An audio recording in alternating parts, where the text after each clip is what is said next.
Hello everyone, my name is Thayang Poi and today I'm going to be discussing my portfolio. So a little bit about me, I'm from San Diego, California. I'm a college basketball player and I'm a sports enthusiast. And when my grandma passed away when I was in high school, basketball and the sports I was playing really got me out of that depression. And it's not really the case for all athletes because sometimes I feel that athletes use their sport to escape what they're going through, and escapism isn't always healthy. You need to be able to face what you're going through and heal from it instead of kind of just shoving it under the rug.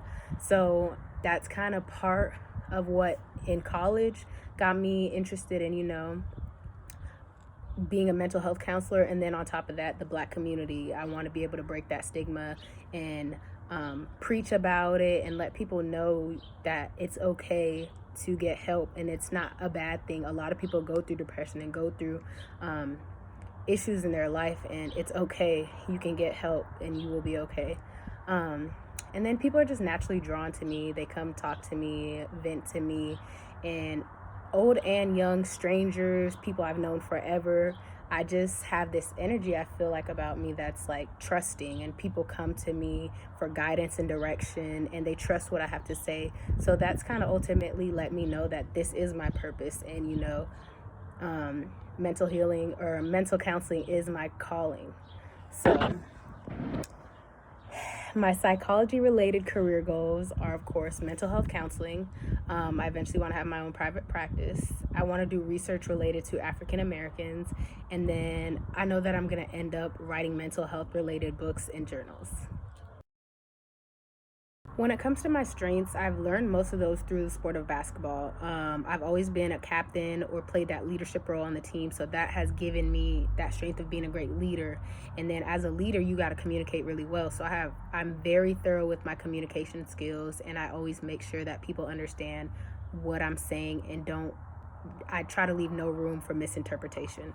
I'm a very hard worker and I handle adversity very well. I get things thrown at me left and right all the time, and I always, see it through and make it through to the other side. I pay great attention to detail. And then another thing about me is I also have a lot of integrity. I stand for what I believe in, I stick with my morals, and I'm not swayed by anybody. Areas for development, I'd probably say I'm very prideful. I don't really ask for help, and it might not seem like a weakness, but you can't do everything in this life alone, so you have to ask for help to be successful. I'm lazy and I procrastinate, and I sleep when I'm stressed, which is not good. My time management skills are poor and I show up late a lot, and I think just the fact that I've gone away with being late for so many years, it makes it that much harder to overcome that.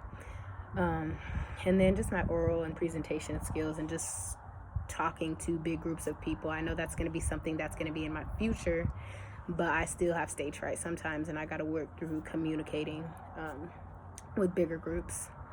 As for my experience, I'm going to be getting my bachelor's in psychology in the next couple weeks. I've had front office aide experience and teacher aide experience in my high school, and then I have 3 years working in the food and service industry. As for my career goals, of course, I want to be a licensed mental health counselor. I want to be a women's basketball coach. I want to be a plant-based restaurant owner, a nutrition and fitness coach, a fitness center owner, and then I want to get into property management and then buying and flipping houses. My volunteer experience here at Central is not limited to, but I've done Ronald McDonald House and just making lunches and dinners for the families, hanging out, movie night, giving gifts to families during Christmas with the women's basketball team, and then reading to kids at elementary schools across Durham. So as for my plan, I plan to intern either this summer or in the fall.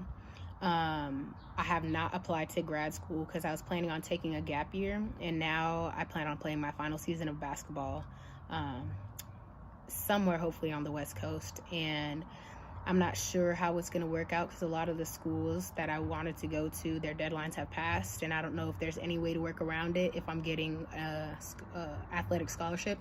So I'm still in the process of figuring that out. But as for now, that plan is to go play somewhere next year and work towards my master's. And I would be continuing right after I get my master's. I'm rolling right into getting my PhD.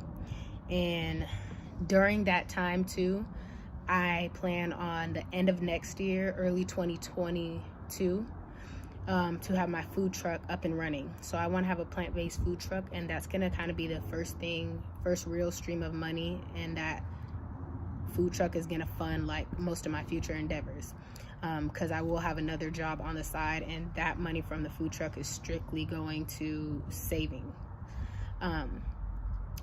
While I'm in my PhD program, I'm going to be coaching high school girls basketball, since it's not going to take too much time out of my hands and not stress me out that much. And eventually I'm going to move into college coaching, and I don't know when that will be, but time will tell. By 45 is when I want to open up my multi-million-dollar athletic facility, and this is going to be for athletes all over the country to be able to train. And it's going to be a lot of money, and I'm going to need sponsors and all that, so it's going to be something I do later in life. And then property management and buying and flipping homes are going to come as opportunities come, so I can't really guess about those in planning. And then just addressing areas of development. I just need to utilize my mentors more, because I have mentors and I don't utilize them. So just having them and being able to set goals with them and them holding me accountable is going to be what really pushes me through to the other side. So, and then just for myself, I need to be better about setting goals and then actually following them. But I'm very excited for what the future has planned for me.